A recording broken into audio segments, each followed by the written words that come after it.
Hello, everybody. We are live at Arrowhead Stadium after the Chiefs' 26-14 win against the Cardinals.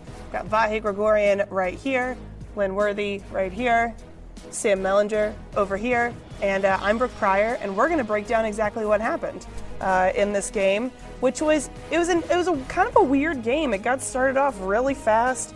Mahomes hits Tyreek Hill for that touchdown 56 seconds into the game, and I start pre-writing that he's going to break the record, thinking that it's happening imminently in the next couple minutes, and then it takes a little. It takes next quarter. Yeah, it takes a quarter and a half for us to finally get there. So let's chat about Patrick Mahomes' day. We didn't get to talk with him after the game. Had a family emergency and had to leave the stadium right afterward. But you wrote about him and breaking the record.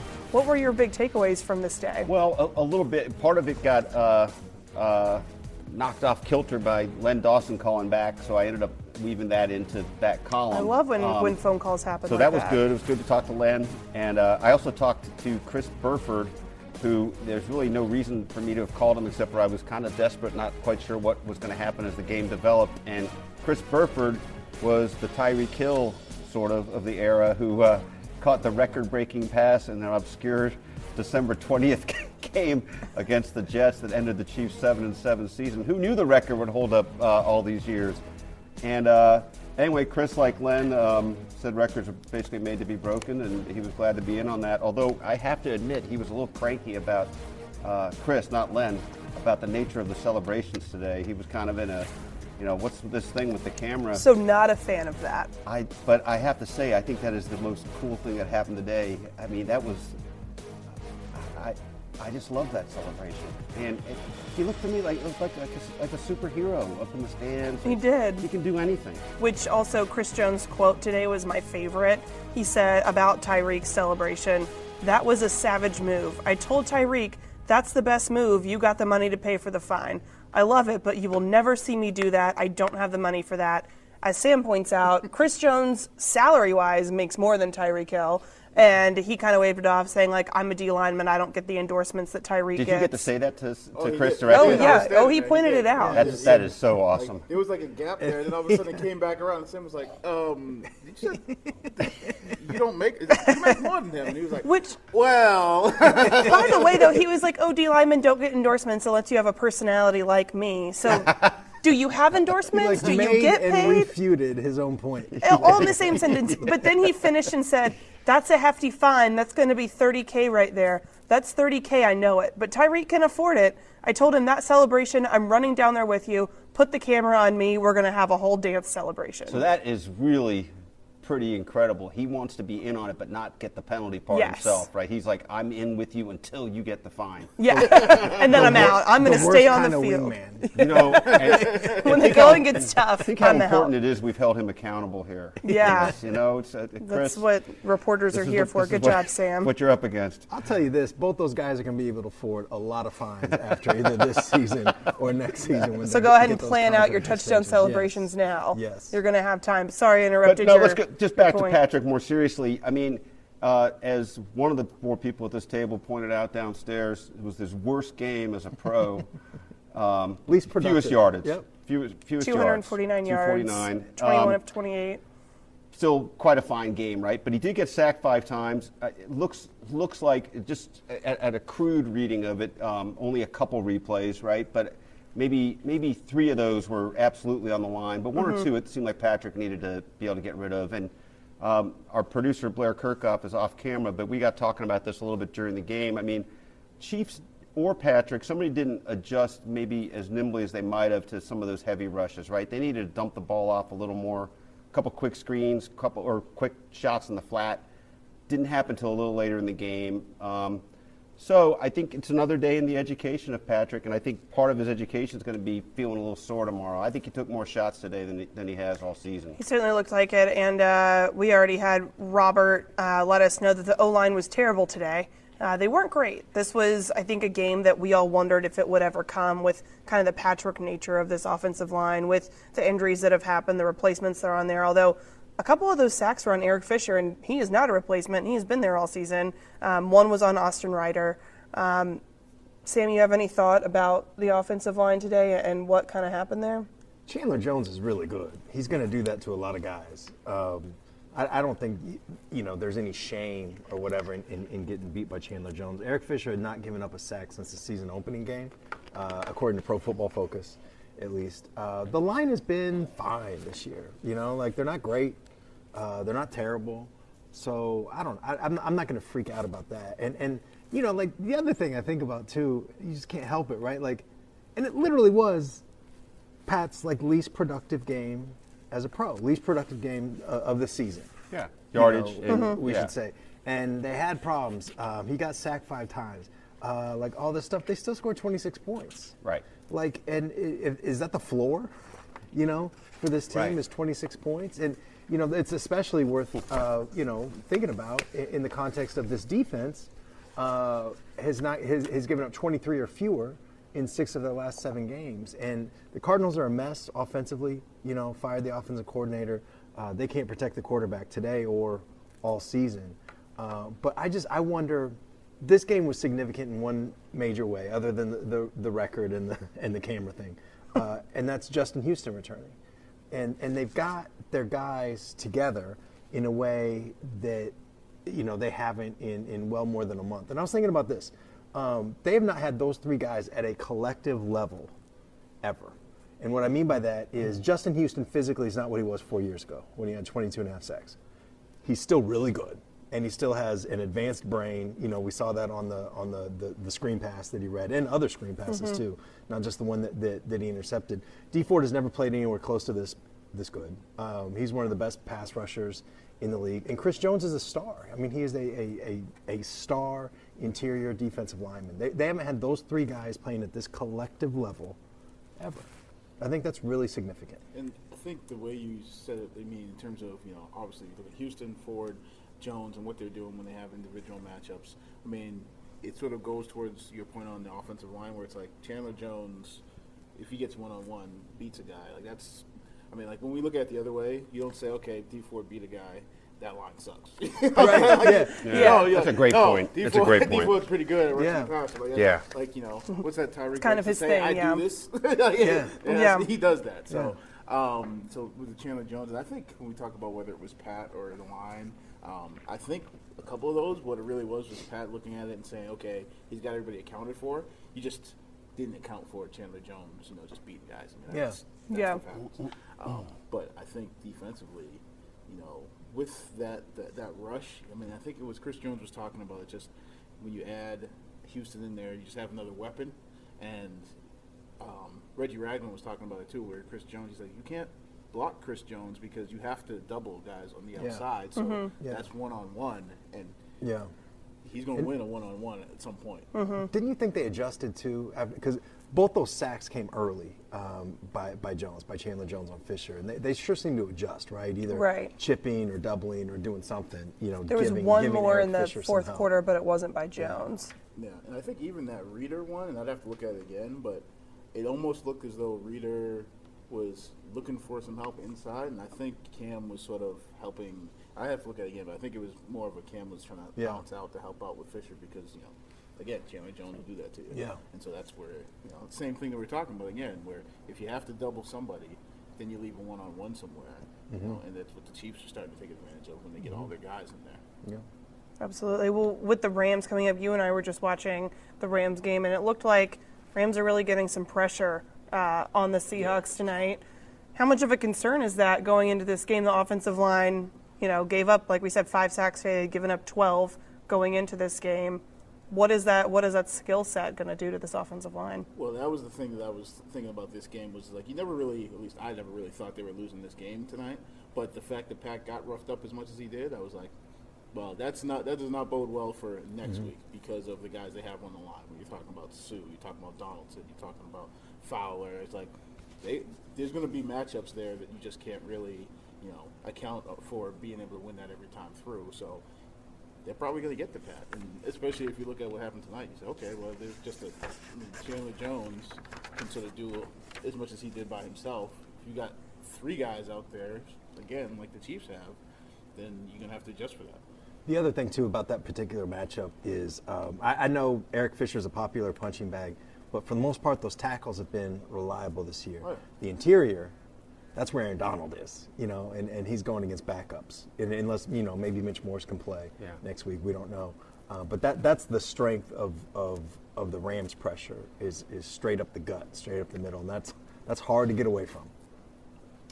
Well, might mean some different blocking schemes. Look, I mean, I would suggest this, that they will be contouring the offense to what they see. I mean, and I mean, that will mean some things that they will try to surprise the Rams with, that, maybe go right at them on some things, I bet, but also, avoidance techniques. That's a good point by you, because Colin said it feels like the offense was playing vanilla on purpose. Simple schemes, no risk. Do we think they were trying to save themselves from Mexico? I don't know. I don't think so. I think maybe just the way the game played out, it looked more simple than it was. And look, maybe, I don't know, at the second half, did you feel like they were just trying to grind it out to get it done? I don't know. I didn't really feel that way, because they needed a touchdown. After the Cardinals came out and chewed up over 7 minutes off the clock, they needed to come out and get a touchdown, and they didn't. And that's when it seemed like the defense really had to pick them up. They forced a 3 and out, and then Houston's interception. But I think you would have liked to see them score a touchdown before Spencer Ware's off of that interception. I'm just trying to remember the play call, like the play calling, for lack of, that's not, that can be deceiving, right? But after that, they didn't go 3 and out, did they, right away after that? No, they didn't. They went about 35 yards or something and punted. I guess Colquitt earned his Colquitt paycheck punted today. 4 or 5 times in 6 series or so, somewhere in 5 there. times, 233 yards. I didn't think they were like, I don't know. I guess I disagree. I didn't think they went like all vanilla. And, to whatever extent they weren't calling the wild screens or whatever, I don't think that's in anticipation for the Rams. I mean, there's, 9 games of tape. Yeah, before that's this already out there, right? For people to look at. I do think that, and I want to watch it again, all that stuff, but I do think that they adjusted some things to account for Eric Fisher and Chandler Jones. And I also I think Sammy Watkins matters to this offense. I think that's a great point. The thing I was thinking about too, was just that, you hear people talk, especially since, Sammy'd been in there all the time, about, obviously he got the amount of money that he got, and he's been sort of the fourth guy or whatever, or fourth option. And it's like, oh, well, Sammy's the one you can sort of do without. It's sort of the way it's been, played, or viewed by some people. And you say, well, this is the first time you see the offense without him. And obviously Tyreek has the day that he had, but you don't have necessarily that, the matchups, the way they've been able to dictate, choices that you have to make as a defense. And, that if you guys do something on one side and you leave Sammy one-on-one, that you count on winning that matchup. Maybe it's not necessarily the same thing with, and I'm not to take a shot at DeMarcus Robinson or whoever else, and they made some plays today too, but it's not the same as a number one guy who's been a number one guy other places being the sort of fourth guy. It changes the offense. I think that's for everybody who says, Totally agree. Sammy's the one that you don't have to worry about. Well, this is maybe that Totally game. agree. That, and the other thing I think is just the negative plays, because they ran like 56 plays offensively, and I want to say there's 10 for a loss between the sacks and just tackles for a loss. So I mean, I think that changes a lot of your offense too, when because they had a lot of those between the sacks and just tackles for a loss, and we've seen them make big plays. But when you're doing it, I mean, what is that, 20% of the time, whatever, or a little less than that? That doesn't include the penalties, too. Right. And there were a lot. I tell you what, just looking back at that first third quarter drive, it's kind of interesting. I mean, it was hardly really conservatism, but a couple plays that were real clunkers. That first and 10 at the Arizona 47, Kareem Hunt running left. It was absolute East-West Express. And we thought, I don't know, it's easy for us to say this from upstairs, but looked like he might have had a little funnel, but needed to create a funnel instead of keep going. So now that's 2nd and 14, and that drive effectively ended with what I thought was a little bit curious. I don't think Sherman's your guy. That's on that, right. That was that on that play. screen. I mean, he was caught. I think he was caught from behind, but certainly he wasn't. You could see right away he wasn't going to go anywhere. I don't think he's a good personnel choice on that play. No, I don't think so either. And that's a good point. I was going to bring up the fact that Kareem Hunt was tackled for a loss quite a bit today. I think 5 times he was tackled for a loss. He tried to hurdle somebody, and That did not work, as well as the other ones That had. guy was jumping as Kareem prepared to hurdle. It was like he was absolutely. It was like looking he for had the hurdle. already decided, like, yep, I'm gonna hurdle today. And I was like, Bud, maybe you shouldn't. Maybe find another move. I wonder if the guy baited him into the hurdle a little bit. You have to see it a little better, but like, was he like getting down low so Kareem would try it? And then, Yeah, it's kind of a cool play. There was one in the KUK State game yesterday, right? Yeah, it's kind of similar. Play. Another failed hurdle. Yeah, like like it was like dueling hurdles. Oh, Yeah. that's not what you want. That's. What did it seem like though the Cardinals were doing to take away Kareem Hunt? Was it play calling or was it something else? Was it the lack of Sammy Watkins? I don't know. It's hard. I wouldn't be able to say. I mean, look. He had back-to-back 12 and 14-yard runs, didn't he? Or a 14-yard run and a couple back-to-back first downs that were kind of big too. I have to look at the tape. You can go reference the tape. I'm sure you'll get right Which, on that. I probably won't do. But I know others at this table will. You should watch it, and I'll ask you about it when we do Facebook Live this week. Well, you should gave you homework. Sam. I did. That's exactly what I did. Lynn. Because remember, if all of us were the same, one of us would be redundant. So everybody has to. Yeah, but I like to be able to call on any of you. I feel like I'm the teacher teaching a class. Maybe a little bit. When I was looking for actually, it's probably me on Mama Gregorian looking for an excuse when like my brothers had done something I was supposed to do. I don't want to be like them. I don't want to be like them. Well, we've broken out a lot of the offense, but I think it's important to look at the defense because we've had, which we did a little bit already, but we've had a couple people asking about Daniel Sorensen, asking how much he played. Jason asks if he only played in the second half. Look to see him in the later passing downs late, and I believe he came in the first quarter on the first series. Yeah. In the first series. I mean, I think the area that I know that I remember seeing him was the dime linebacker, him and Dorian O'Daniel, which, I mean, was sort of expected, I think, from the way Bob Sutton was talking about it. Like, I think we talked about on the Facebook Live during the week about how Jordan Lucas had been in that spot. Sorensen was coming back and had played that spot before, and he's experienced in this defense. And with the two of those guys, Lucas and O'Daniel, being two new guys who are, new to this defense, don't be surprised if Sorensen slides in there because he's got experience, and that's exactly what we saw today. So I don't remember if there was much more than that, but I do remember him being in there as that linebacker. Anybody else notice him in there? I didn't notice him like making a big impact. Right. Yeah. Which is He's the about kind what of we guy- expected. Right. Yeah. When I say that, that sounds like I'm being dismissive. He's the kind of player that a lot of times when you watch live, you don't see much of an impact, and Right. then later on, or if you do, it's the bad way. And then later on, when you watch, okay, like you can kind of see his purpose a little bit more. So I'd want to watch the tape. We've got a lot of tape watching to do after this, is what we're learning. Vahe especially has the most tape to watch.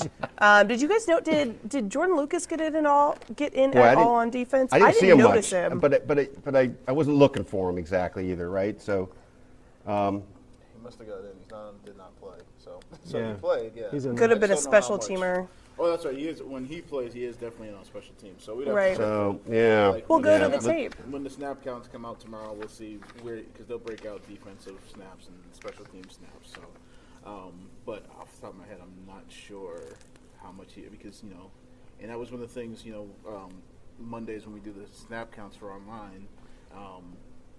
Last week, Eric Murray was going way up, and you can see Lucas is starting to shrink without Sorensen back, and that's why I think didn't somebody ask you in the Twitter Q&A about that too? Yep. And Bob Sutton gave this long answer, which really the one line that you really need to pay attention to was him talking about, well, even if his role does shrink a little bit, It's gone. It's going down. Sorensen with 5 tackles.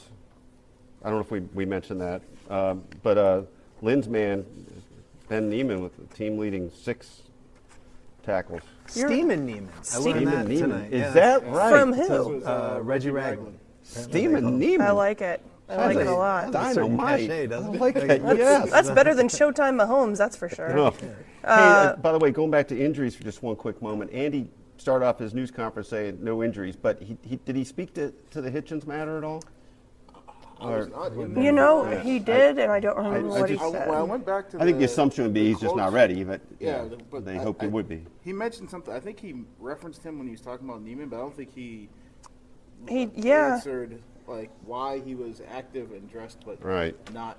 It didn't look like he was anywhere near. I almost kind of wonder if it was a safety net situation. He could have gone if he needed to, but Neiman was playing well, led the team with 6 tackles, so no reason to get him in there and get him more banged up before they go to Mexico City. Because the question was, how was Ben Neiman able to step in today with Anthony Hitchens out? Andy Reid said, listen, I thought he made a few plays in there and did a nice job. I'll have to look at it, look closer. He kind of tucked in there in the mess. Got to see the tape. He kind of got, that's exactly it. Thought for the most part he did Tucked in okay. there. Tucked in there. It's no sweet and sour pork, but it's pretty good. Yeah, tucked in there. He said, great experience for him. Young guy, undrafted, the whole thing. It's a heck of an experience for him. They kind of set up a situation where Hitch is going to play one game in like a month, right? Well, look, Because you have the week after Yeah. Mexico. Yeah, I mean, Which and is perfect. Yeah, And it's that's not broken, right? It's just the pain tolerance is what he was saying after the game last week, and I think again this week in the locker room. So, but at the same time, he didn't practice this week, so it was. I mean, he was out there and he was watching. Yeah. So obviously they're trying to save him and try and look at the long term for him. Well, look, that brings up an interesting thing we haven't had a chance to get to yet, which is the Patriots losing today, and that giving the Chiefs a little bit more of a buffer. Does that mean we're not getting clam chowder in January? That's Well, look, right. It means we're hoping there's still a chance we won't get the clam chowder there in January. I'm sure we have some good Kansas City clam chowder to be had. Not like that clam chowder. I was gonna say, like I didn't want to offend I know, no, Kansas it's City true. clam Whoever chowder, it might but be, maybe somebody will disabuse us of that thought. But I do wonder this: does that, in any big picture way, affect how they look at Mexico City? How they look at whether it's all hands on deck, any more than they would otherwise, or can they look at the long haul and say, a guy like Hitchens, boy, if we don't play him next week and we get the bye week, he's really going to be healthy early December. I mean, what do you do with that? Well, the AFC playoff picture thing is kind of complicated with the Chargers, right? Because now, if they just blowing past the Chargers. Yeah, talking about, geez. and look, Well, game. they have their own fate in their own hands with the Chargers, though, right? I mean, they do, and, Yeah. and the Chargers have not beat the Chiefs since Stan Humphries was their quarterback or whatever.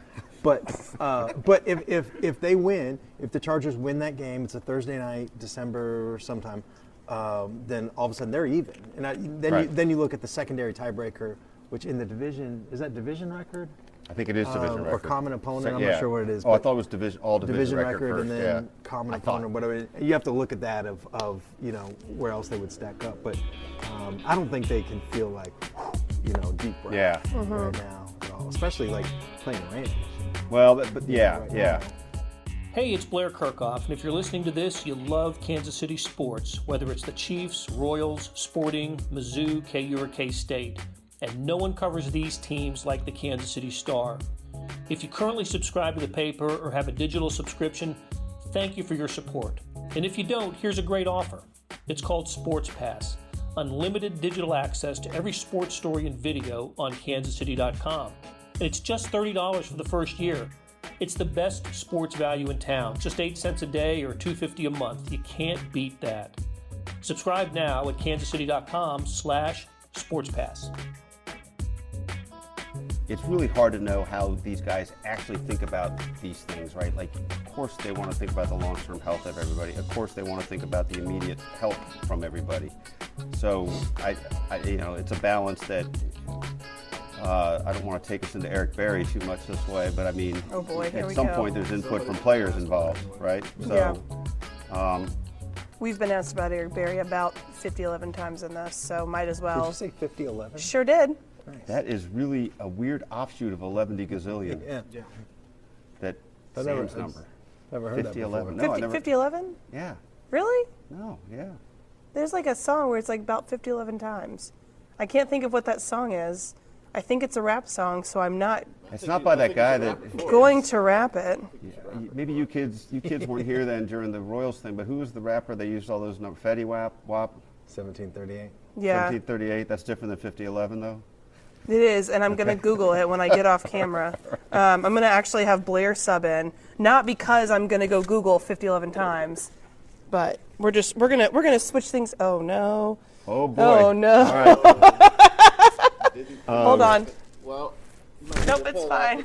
Computer blocking it. It's fine. We figured it out. Thanks, computer. And that's the last time I make up where you guys can't see it. Wow.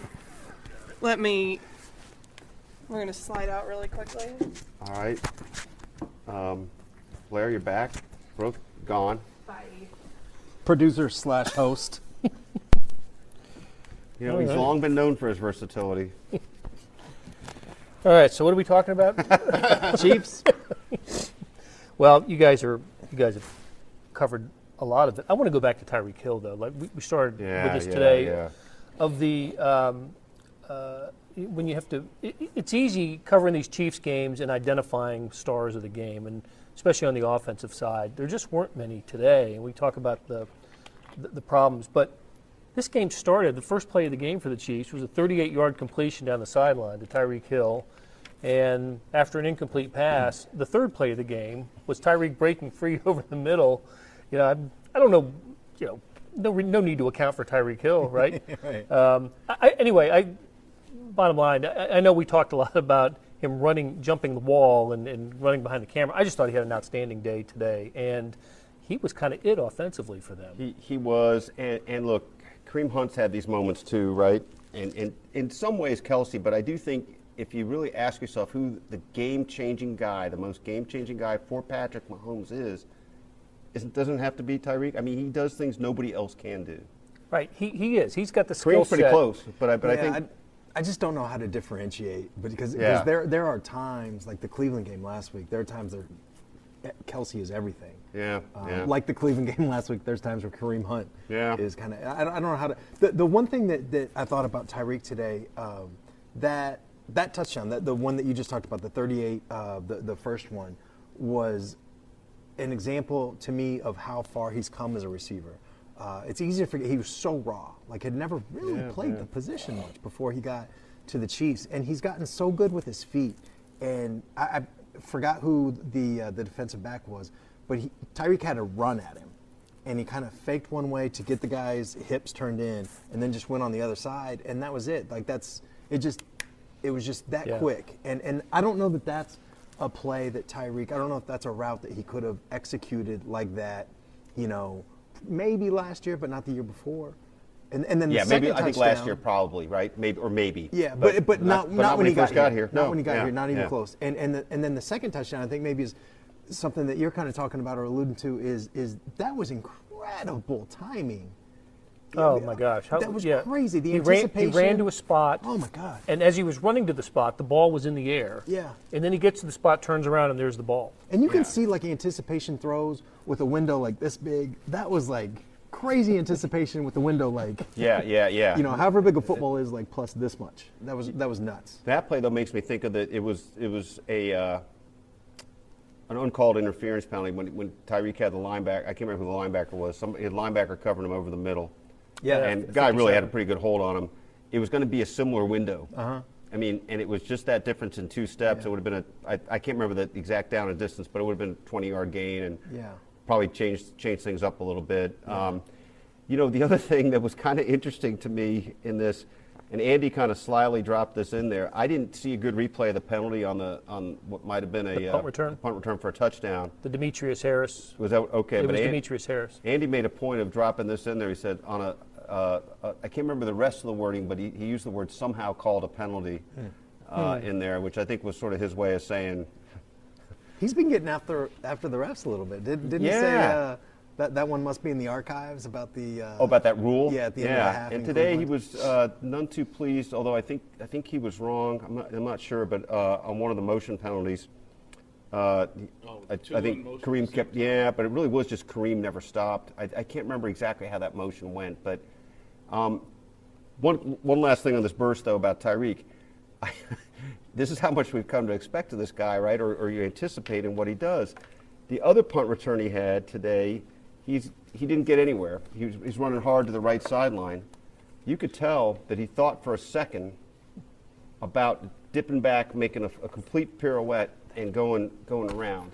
Yeah. And I actually think he might have gone all the way, but he didn't do it. It was got this just strangely disciplined moment of his where he just thought better of it. Strangely disciplined. I like that. But I really like to look at that again and see. I think the entire field of Cardinals had come over at that angle, and he is so quick, so fast, such a burst that if he had spun out and gone back over, I actually think certainly a 30, 40-yard gain and maybe all the way. Well, and how about his? He avoids contact. So are you thinking of the blocks? yes. Well, that Or in the every block? way, right? Yeah. But he gets out of bounds. He didn't do that as a rookie. He was looking for contact and looking to pick up extra yards. He doesn't do that anymore. Yeah. He is. Those feet just scoot, and goes out of bounds. He's got to protect his money. Look, they had one of the sort of the classic Tyreek run 35 yards down the sideline after getting knocked out of bounds too, and which never fails to amuse me. But there really is a reason behind it. As one of his high school coaches told me when I was down there, that he's worried if he slows down too fast, he's could pop one of those muscles of his that he doesn't stretch to get loose. I mean, he's just an absolute aberration. I mean. As he told you once, when you run that fast, you can't just stop. I mean, I hate to bring that up myself, but and he looked at you and said, "You know what I'm talking about." I think he was mostly stressing the back in the day, and there was never that day, a day that never happened. Well, he was kind of it really offensively for them today, and I just hadn't with this team. You all touched on it earlier. It was a season low in total yards, passing yards, points for this, but like Sam said, they still get 26 points. And this there is were the times, ceiling. Or the floor. I mean, the floor. Yeah. There were times in the Alex Smith years when they hit 26, and you thought, man, that's a heck of an output. Well, there was a stat, I can't remember it exactly, but there was a stat about Alex Smith's record as a quarterback, not just with the Chiefs, but overall. Like when his team gets 24 or more, or like when the defense holds the other team to 24 or less. Like 24 was like the demarcation. Yeah. And so the Chiefs right, on I their remember that. You're worst right. day, like everything going again. Eric Fisher can't block. Nobody's effective. Sammy Watkins is out. Just grinding their way to 26 points. That's right. Scoring in 3 plays to open the game. Yeah. Well, and that's what's funny. I mean, look, they get 240 yards in the first half and 90 in the second half. Yeah. So that's where there was a little difference in ability to sustain drives. I mean, how much of the Chiefs' last 2 games are the opponent? I mean, Browns, Cardinals, 2 teams that are combined for 3 or 4 W's. It wasn't comfortable today, not as much as last week. But it just changes for them starting next week from Monday. and look, I mean, by asking that, are you wondering whether did they sag a little? Yeah, I wonder if there was a little, not a look ahead, but an opponent that they're not familiar with. There's kind of I was wondering what the motivation was for today. Yeah, I mean, it's as much as they can act like, the next game is the most important. That's the cliche in baseball and basketball and football, whatever. And it's factually accurate, right? But as human beings, they can't get up for every game exactly the same. Right. It's just human nature. And I think as a professional group, that they still, I don't think they it didn't appear to me that they weren't taking this game seriously or last week seriously. They haven't had that last year, just a bomb against the Jets, and the Giants, both the New York games. And the Bills, which wasn't a bomb, but a loss here to a team that 9-17. They've done that before. This group, I mean, look, they're only 10 games in, right? The most important part of the season is still to come. But so far, every test they've answered, or every question they've answered, every test they've passed, whatever. I mean, I feel like the pilot light stayed on, right? And maybe it wasn't at its peak, but what they might say in baseball, a good professional at bat, right? Yeah. I mean, there was nobody was not here, emotionally. I don't think. But I think you do hit peaks and valleys, of your own capability of emotional the spectrum. Mm-hmm. I'm sorry, but no, sorry. the part I keep going back to, though, too, is not whether the offense puts up 550 yards against the Cardinals or whatever, but I think the biggest takeaway is Justin Houston and what potentially that means for this defense, because the defense does not have to be great. They don't really even have to be good. You know, if they can get 4 stops in a game, they're probably going to win. You know, against the Patriots, they got 2 and they almost won. You know, and I just think, like, with those 3 guys, one edge, and then Chris Jones up the middle, and Alan Bailey played pretty good too. Alan Bailey can give you some juice sometimes. Yep. You know, with those guys, it just affects everything because everything is tilted. I think about this too.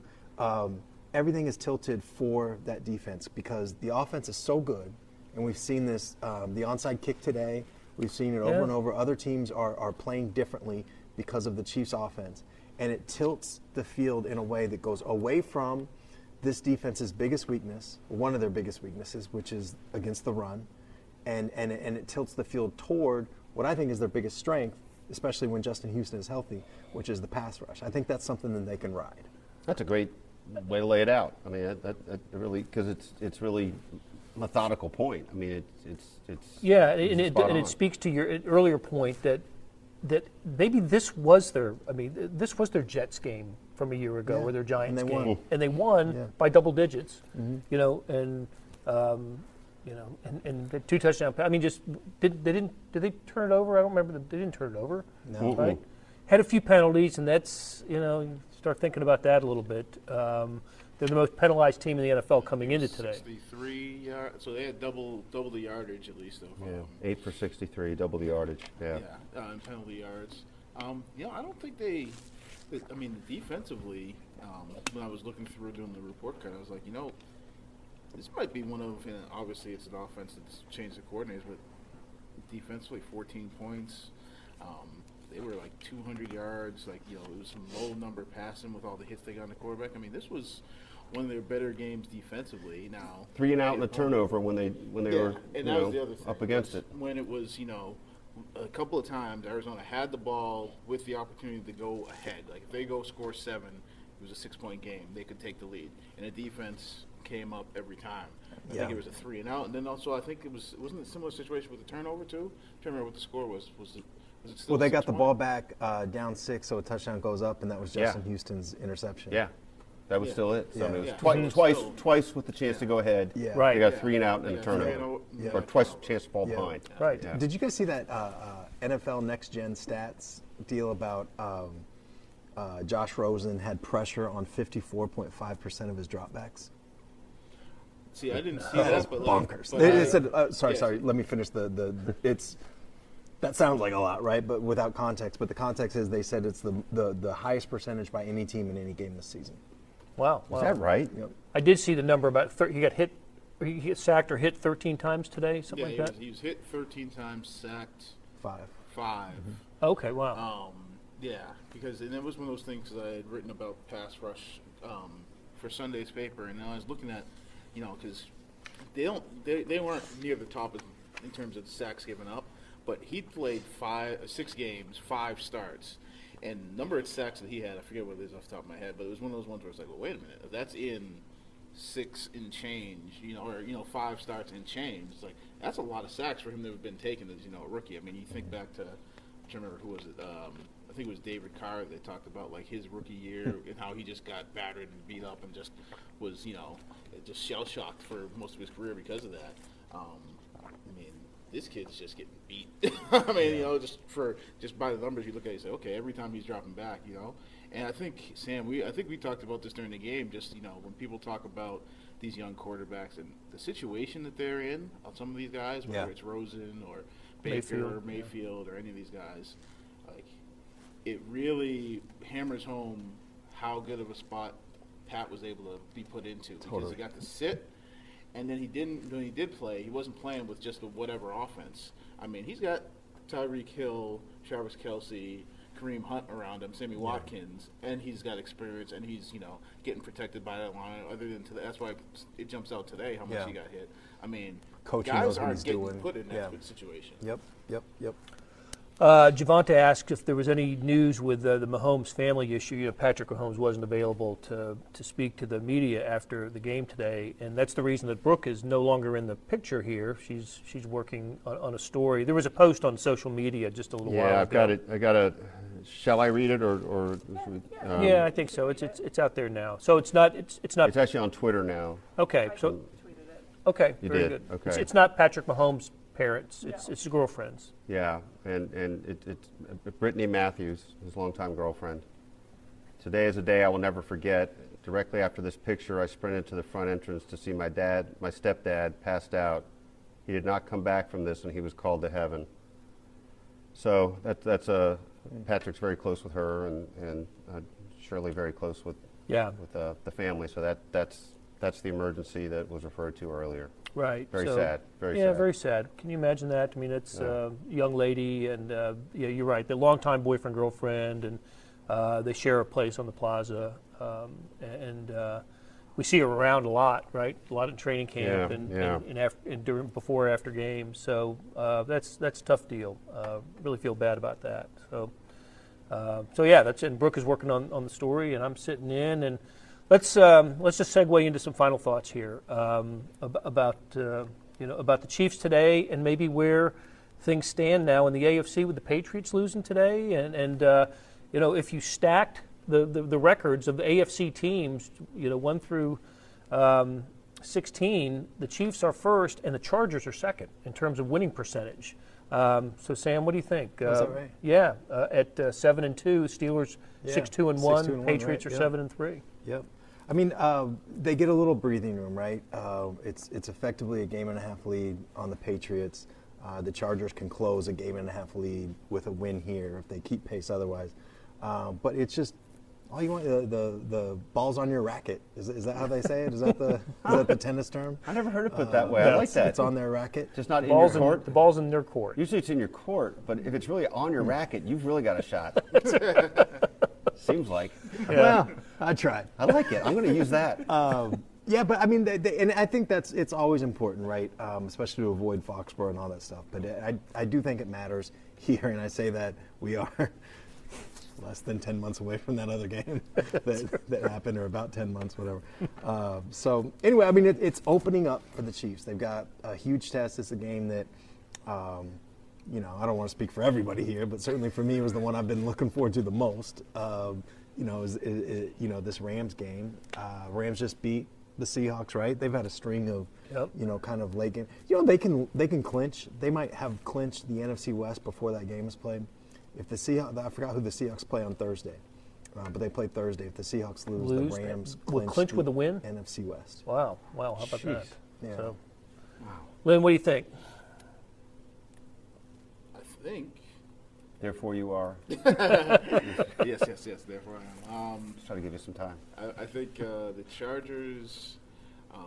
I think that's going to be an interesting game because that also is a Thursday night, right? I think that it is. Chargers, the Chargers it is. game on Mid-December Thursday, sometime. which Yeah. sometimes teams can be out of sorts, or you just don't know how those games can be disjointed. Plus, I think the two losses, right? The losses are the Rams and the Chiefs right now for them. So I mean, that's as far as a resume, I mean that's legit. I mean that Chiefs game was the season opener, and it was I don't remember what the final. It was like. It was close in the fourth, but It was 37-28 sticks out to me. Yeah, it was the punt, the muffed punt that turned into a touchdown. Otherwise, that's potentially a come down to the wire game. And I think like earlier, it'll probably change by the time we get to December. But earlier, you probably would have looked at that Baltimore game and said, "Hey, this team's playing pretty good," and they've sort of dropped off a little bit. But when Brooke and I were looking at the TV, I was like, that Seattle game in December could absolutely. be a tough one because I haven't seen a lot of them, but it sounds like their defense is starting to come around because they got all those young guys because moved away from that Legion of Boom defense, and now they got another group in there. But man, they played the Rams tough, down to the wire there, and going to Seattle right before Christmas, that could be a tough one. But so it'll just be interesting to see how they, play out the string. They keep giving those professional at-bats as Vahe put it. And no big thoughts as you might expect. Meaning, Not at all. as usual. You better come up big, pal. back. Look, I think they've shown. I do think Sam's thing that really stands out to me earlier is you kind of feel like, right, at least for the moment, this is the floor of what this offense can do. Now that might get redefined. That could get redefined next week. I mean, we might really see something different there.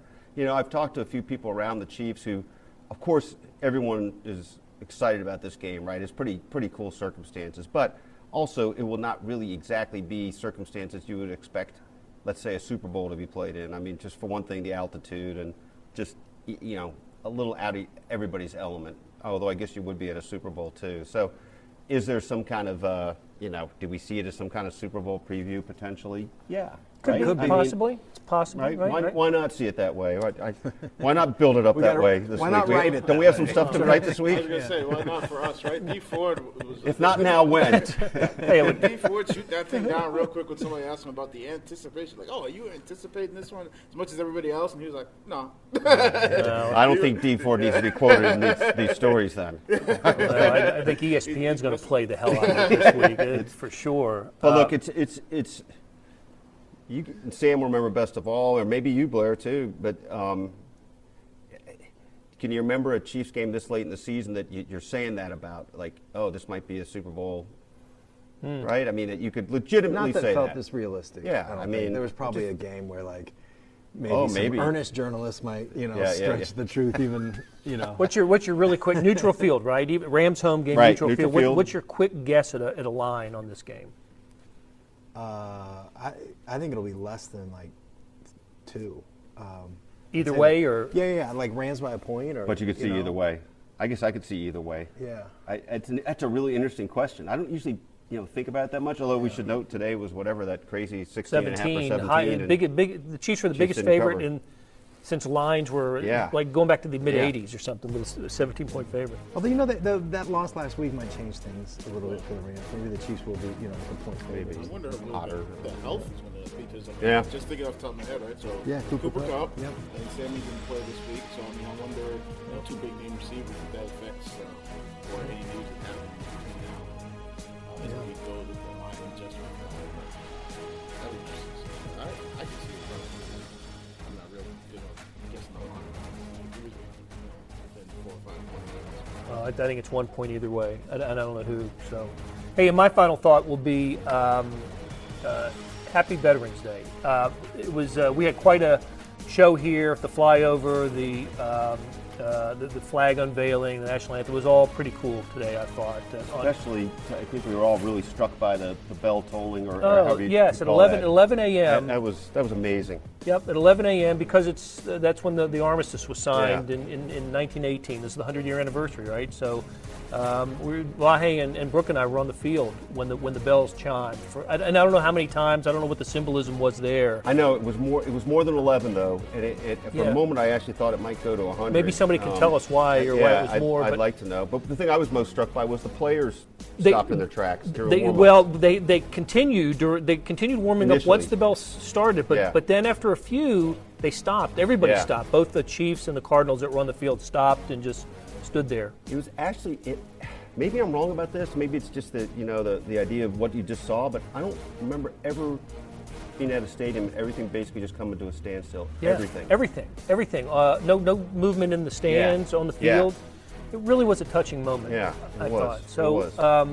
So with that, for Sam, for Lynn, for Vahe, and for Brooke, thanks for joining us. Give us a like. Follow the coverage of the Chiefs in the print editions of the Kansas City Star online at kansascity.com. And let's see if we can get Brooke to hit the button and send us off.